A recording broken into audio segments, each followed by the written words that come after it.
இன்றே டவுன்லோட் செய்து உங்கள் ஃபேவரட் ஷோக்களை என்ஜாய் பண்ணுங்க. நம்ம வாழ்க்கையில எவ்வளவோ நல்லது கெட்டதெல்லாம் பார்த்தாச்சு. இனிமே இளைய தலைமுறைக்கு வழிவர்றதானே நல்லது. அதனால என்ன பண்ணணும்? நம்ம ரேவதி தொடங்கி வைக்கட்டுமே. அவ தொடங்கி வச்சா இந்த வியாபாரம் அமோகமா நடக்கும். ரேவதி தான்க்கா இதுக்கு ரைட் பர்சன். அவளே தொடங்கி வைக்கட்டும். நீ சொல்றதும் கரெக்டா தான் இருக்கு. ரேவதி, நீயே ஸ்டார்ட் பண்ணிடு. இந்த பிசினஸ் பெருசா வளரட்டும். அப்பாடா, எப்படியோ தப்பிச்சாச்சு.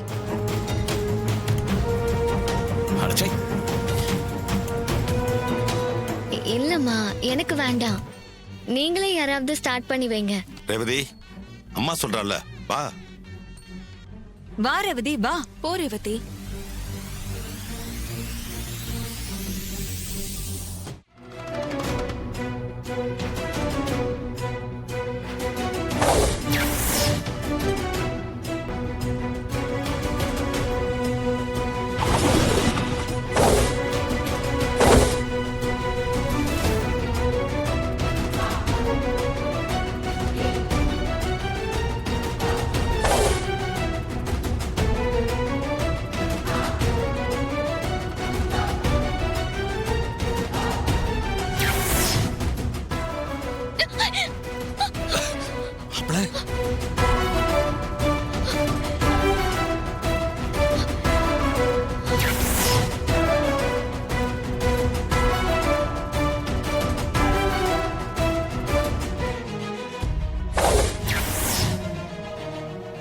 என்னாச்சு மாப்ள?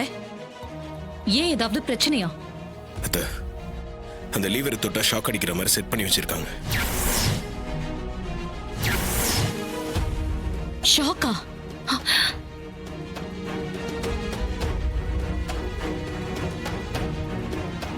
நாங்க போன் பண்ணி பார்த்தோம், நீங்க யாருமே எடுக்கல.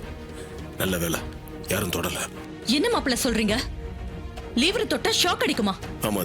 இந்த விஷயம் உங்களுக்கு எப்படி தெரியும்? சண்முகம் தான் சொன்னாரு. அவர் காலையில இந்த லிவரை தொட்டு ஷாக் அடிச்சதுனாலதான் ஹாஸ்பிட்டல் அட்மிட் ஆயிருக்காரு.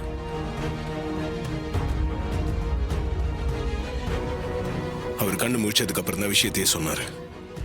மாப்பிள, நீங்க சொல்றதெல்லாம் கேட்கறது ரொம்ப அதிர்ச்சியா இருக்கு. இத யார் பண்ணிருப்பாங்க? வேற யாரு? அந்த சிவனாண்டியா தான் இருக்கும்.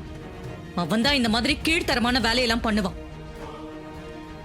தலைவர் எலெக்ஷன்ல என்ன ஜெயிக்க முடியாதுன்னு நினைச்சு குறுக்கு வழியில என்ன ஜெயிக்கிறதுக்கு என்ன கொல்ல பாக்குறான்.